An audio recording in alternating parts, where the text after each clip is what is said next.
I guess. I just realized Lush added a question to this. Ask him about Stickman, the president, who is Draco's older brother, who's a Christian rapper. Yeah, that's who I brought here.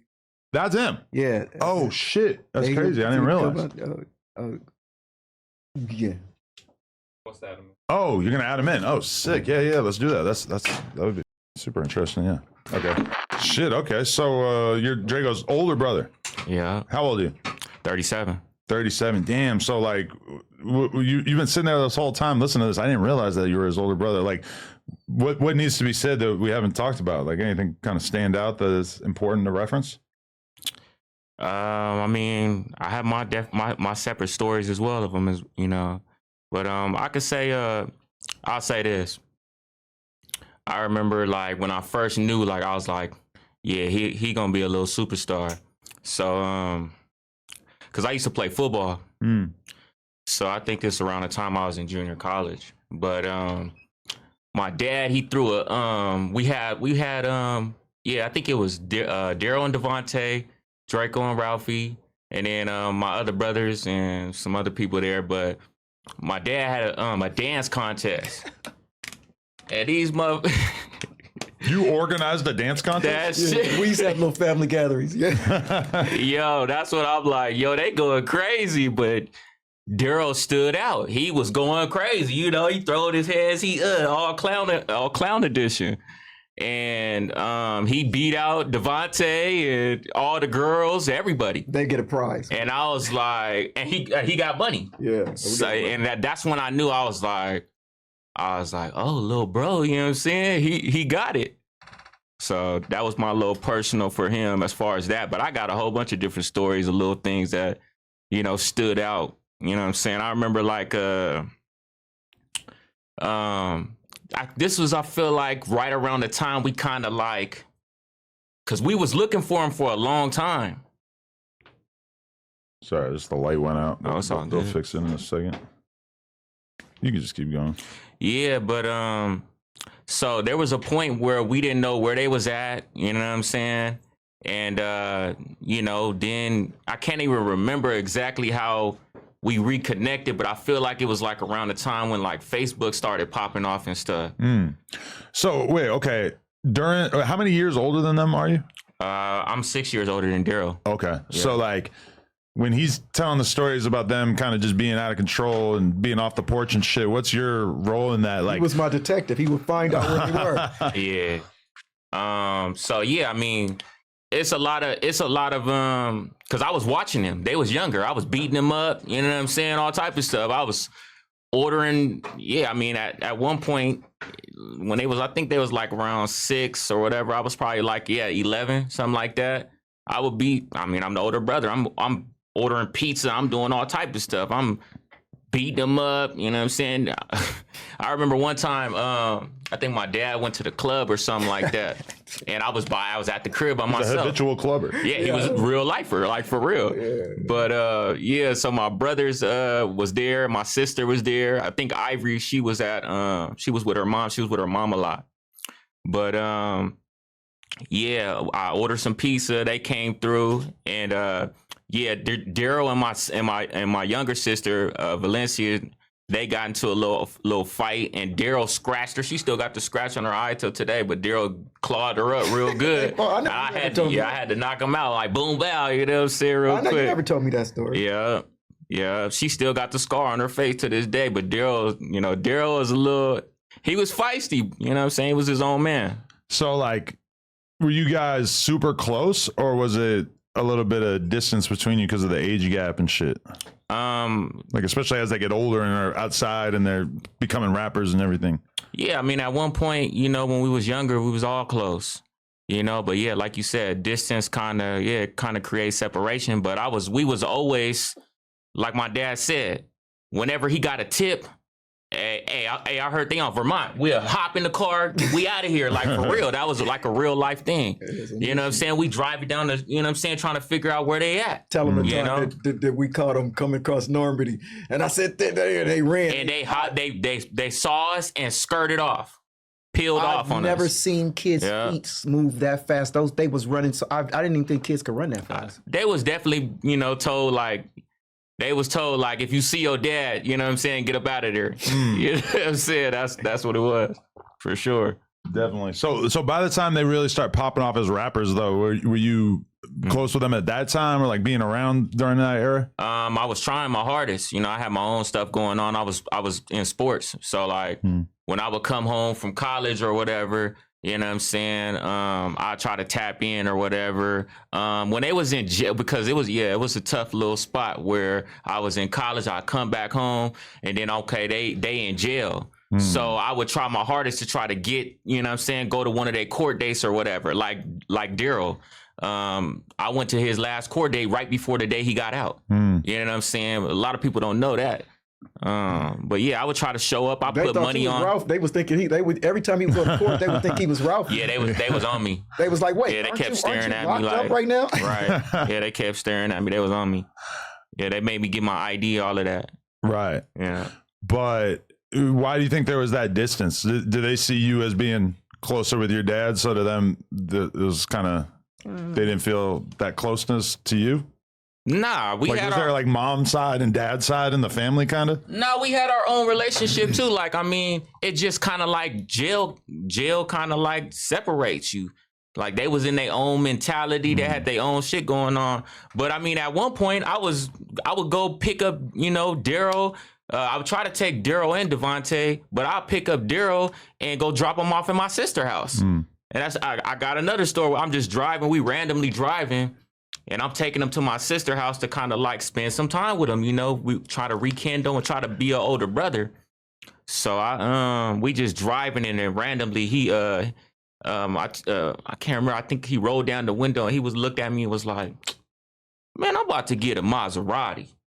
I'm like, he's like 13 or 14, something like that. I'm like, yo, I was like, man, you gotta start somewhere, you know what I'm saying? But he was like, nah, I'm gonna get a Maserati, I don't care. I was like, this dude funny, man. But he always had high ambition. I gotta respect him for it, man. But yeah, like we had those little times where we was trying to build a relationship, but I think jail kind of like kept, you know, and then he was in the hole where he couldn't talk to nobody at one point in time.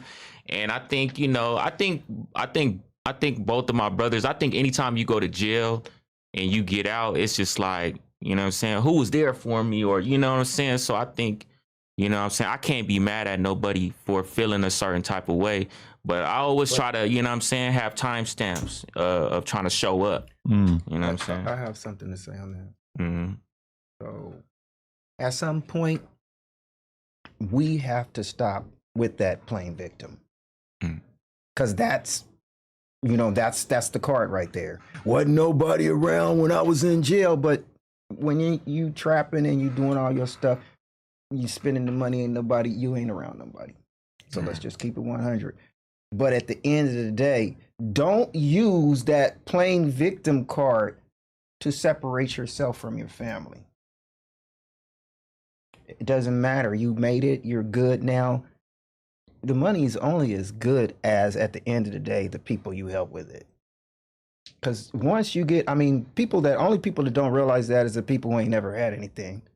Would you say that's fair, Adam? People that are rich, they know that this is not really true happiness. It's not real true happiness. So now you got a bunch of things. You just sit around all day and look at them. And you pointing to the thing, oh, no, that's not making me happy.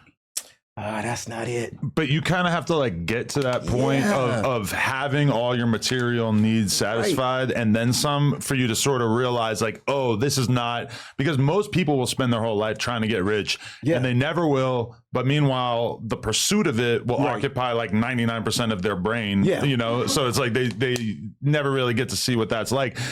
At a certain point, getting money as a person who like doesn't really have a lot of like material desires, I just kind of realized like, oh, I'm so glad that I got enough money to realize that past a certain point, it's not really making you much happier. But like them at that point, they're still like building to that level of comfortability, and they're living like unbelievably expensive lifestyles. Let's be totally real. If you're drinking lean and moving around buying $800 shoes all day, you need a lot of money to feel like you got money at that point. So if you were in your house right now, Adam, what would be in your house that you would pick and say, now that's it, that's what makes me happy?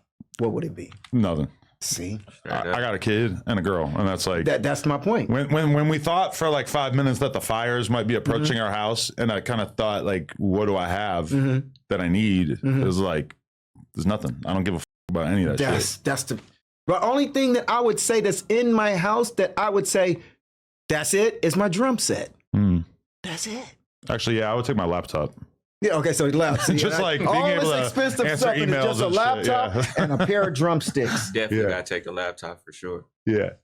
As long as I got access to the internet, I'll be all right. To be totally honest. All right, that's fair. That's fair. So where do you stand on the sort of dueling narratives about your pops? Like on one hand, it's like he's saying that he wanted to be there and it was just too tough with the mom. And then Ralphie clearly kind of feels like not enough effort was put forth. I think that's the reason why we're here, is to kind of close that gap and kind of give everybody information. I think, you know, when you growing up and you a kid, man, you trying to, that's all you know is what you know. You know what I'm saying? But everybody got a story, and, you know, for it to be put out there, that I feel like that's going to, you know what I'm saying? I think that could lead to bringing everybody together, in my opinion. But I think, there's a lot of, I mean, I was there. You know what I'm saying? And you're a bit older observing it, like 6 years older watching how this is playing out. I was there when they would be arguing, you know. I was there when a lot of that was going on. I was there, you know what I'm saying? Like, yeah, we really lived in the hood. You know what I'm saying? We go outside, it's niggas outside hitting weights like some real West Coast, you know what I'm saying, baby boy type shit. Where I you know live, what I'm saying? it was the set. So everybody, my house is where all the homies was out there. I had the weights out there. Everybody would sit out there all day long lifting weights, and they all hung out at my house. My house was that's the spot. Yeah, we was really in the hood, and I really knew Darlene I've been knowing Darlene for a long time. So I've seen a lot of the good and the bad. And I think, you know, it's just information that just needs to get out there so that, you know, honestly, it ain't nothing but a discussion. It ain't nothing but, you know what I'm saying? At the end of the day, that's our bloodline. So when my brother passed away on some real shit, I felt my blood leaving. So, you know what I'm saying? I'm not just here to just be here, like, you know what I'm saying? It's really to bring the family closer, honestly. Cause you ain't nothing without your family. Your blood gonna be with you there. You know what I'm saying? You need your blood. You know what I'm saying? It's cool to have friends and all of these different people, but at the end of the day, you know what I'm saying? Like, I feel like all of that is like, could just wither away like a storm. You need people that's your bloodline, cause your bloodline is your kingdom. You know what I'm saying? So you got to keep the kingdom together. So all the other shit is minute. Well, you go, niggas got to stick together. You know what I'm saying? So yeah, and I'm carrying on the legacy. I'm rapping. I make books. I write books. I make clothes. Shit, this shit ain't over. You resent the Christian rapper label? Yeah, that's out. That's a lush. But I mean, you know what I'm saying? I respect it, and you know what I'm saying? Like my dad said, the first person that introduced me to God was my grandma, his mother. So at the end of the day, shit, you know what I'm saying? We all need a little bit of something to believe in, whether you care or not. You know what I'm saying? I'm going to go out believing what I'm going to believe. You go out believing what you going to believe. At the end of the day, there ain't no losses. You know what I'm saying? 'Cause that's how I feel. Did you ever talk to Drakeo about God? Nah. When I talk to him, he probably like in jail, and I'm like, hey, nigga, keep your head up. You know what I'm saying? Keep your head up. You know what I'm saying? That was like, I feel like one of the last time I talked, I feel like that was like 2018 or something like that. Everything 420 really is that one-stop shop. Whether you're looking for your go-to gear or something new and unexpected, they got options for days, and they're always dropping mystery boxes and deals. The E420 app is clean, shipping is quick, and they literally have everything. Don't forget to use code NOJUMPER at checkout.